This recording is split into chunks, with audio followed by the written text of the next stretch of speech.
Special form of integral यहाँ पे हम परफॉर्म कर रहे हैं और जिसमें है कि इंटीग्रल ऑफ टाइप दिस काफ़ी इंपॉर्टेंट होता है, यानी कि जेई और बोर्ड्स में भी इस फॉर्म पे यानी कि क्वेश्चन आ जाते हैं और कई बार यानी कि ये थोड़ा सा मुश्किल लगता है। तो अभी आपको ध्यान देना है कि कैसे करेंगे। जैसे कि इंटीग्रल लिखा है जिसमें ई पावर एक्स लिखा, ब्रैकेट लगा रखा है जिसमें एक फंक्शन है और उसके साथ प्लस करके उसका डिफरेंशियल लिखा।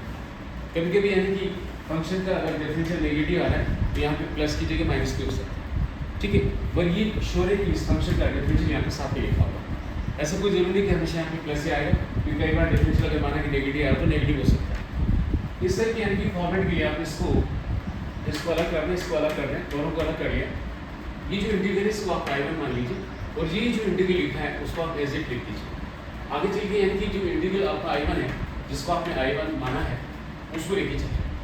एफ एक्स एक अननोन फंक्शन है, ई पावर एक्स एक डिक्लेयर्ड फंक्शन है। मैं इसे फर्स्ट ले लूँगा और इसको यानी कि सेकंड फंक्शन। अब इसका इंटीग्रेशन बाई पार्ट करें।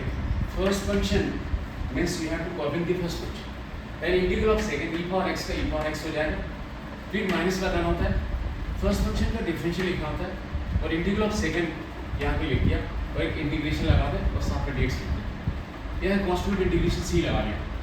बात चलिए इसको ऐसे लिखें। अब ये जो वैल्यू आई है I1 की, ये पूरी की पूरी वैल्यू अब यहाँ पे पुट कर दें और इसको आप ऐसे कर दें। तो जैसे इसको हटाकर आप पूरी वैल्यू पुट करेंगे और ये एज इट इज कॉपी करेंगे, पर ये इंटीग्रल और ये इंटीग्रल दोनों सेम है, बट ये माइनस है और प्लस है, दे ड्रॉप। अब आपके पास केवल ये बचा।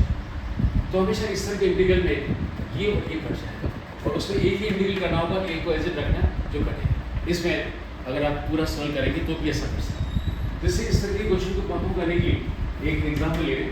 आपके पास I1 एक इंटीग्रल लिखा है, इंटीग्रेशन में ई पावर एक्स ब्रैकेट के अंदर sign x plus cos x लिखा है और साथ में dx है।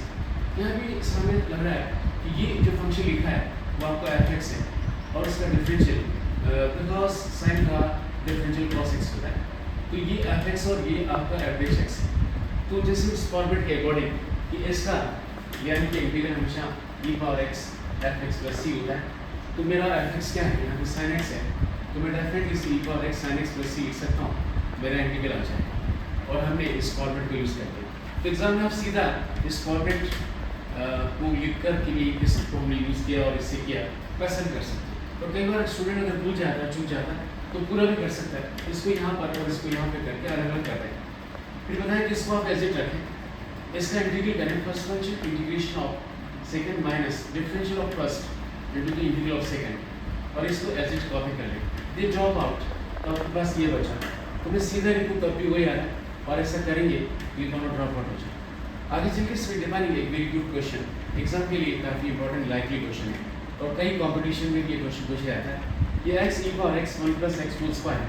तो हमने ट्रिक लगाई, हमेशा इंटीग्रल का ये नियम होता है कि जो नीचे लिखा है वैसा ऊपर उसी शेप को क्रिएट करना या फिर इस तरह से क्रिएट करें कि ऊपर वाले को फैक्टराइज करने के नीचे से कट जाए।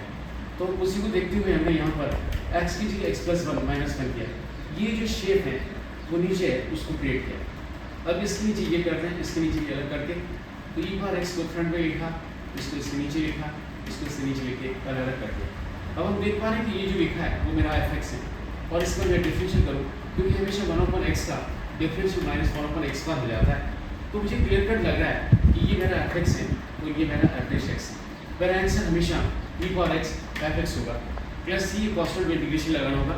मेरा एफ एक्स क्या है, यहाँ पे 1/1 प्लस एक्स है, ये लिख लिया, यही मेरा फाइनल आंसर है।